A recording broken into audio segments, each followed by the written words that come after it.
Hi friends, நம்ம நேற்று முதல் நாள் திருவிழா பார்த்தோம். இன்றைக்கி 2ஆம் நாள் திருவிழா. முதல் நாள் திருவிழாவில் பார்த்தோம்னா பெட்டி அழைச்சிட்டு போனாங்க.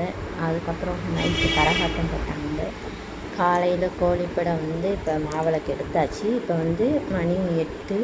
இப்போ நம்ம எங்கே போகிறோம்னா பொங்க வைக்க தான் போகிறோம். கிடா வெட்டி பொங்க வைப்போம். இப்போ அதுக்கு பெரிய கருப்புசாமியை போய் அழைச்சிட்டு வந்துட்டாங்க. அவங்க வீட்டில் பொங்க வைக்கிறதுக்கு அவங்கள அழைச்சிட்டு வந்தாச்சு. இப்போ சின்ன கருப்பு வீட்டுக்கு வந்திருக்காங்க. இப்போ சின்ன கருப்புசாமியை அழைச்சிக்கிட்டு நம்ம போயிட்டு பேச்சியாத்தாவை அழைக்கணும். அப்புறம் ஊர் மக்கள் எல்லாத்தையும் அழைச்சிக்கிட்டு அதுக்கப்புறமா தான் போய் நம்ம பொங்க வைப்போம்.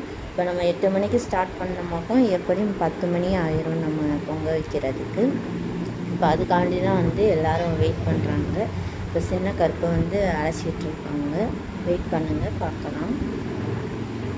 இப்போ உள்ளே சின்ன கருப்பு அழைக்க போயிருக்காங்க. இப்போ அழைச்சிட்டு வந்துட்டாங்க.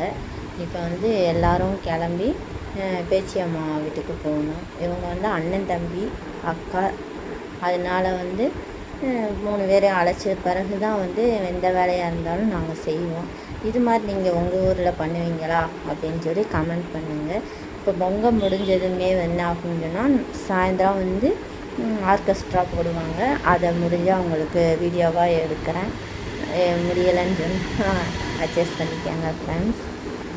இப்போ பேச்சியாத்தா வீட்டுக்கு போகிறாங்க. போய் பேச்சியம்மாவை அழைச்சிக்கிட்டு அதுக்கப்புறம் ஊர் மக்கள் எல்லாரையும் அழைச்சிக்கிட்டு அப்புறம்தான் பொங்க வைப்பாங்க. ஓகே ஃப்ரெண்ட்ஸ், வீடியோ பிடிச்சிருந்தா லைக் பண்ணுங்கள், ஷேர் பண்ணுங்கள், கமெண்ட் பண்ணுங்கள். நம்ம கோயிலுக்குள்ளே போய் பொங்க வைக்கிறது எடுக்கலாம், பட் கடை வெட்டுறது எடுக்கலாமான்றது தெரியலை. அதனால நான் உங்களுக்கு அதை அப்லோட் பண்ணலை. ஓகே, பாய்.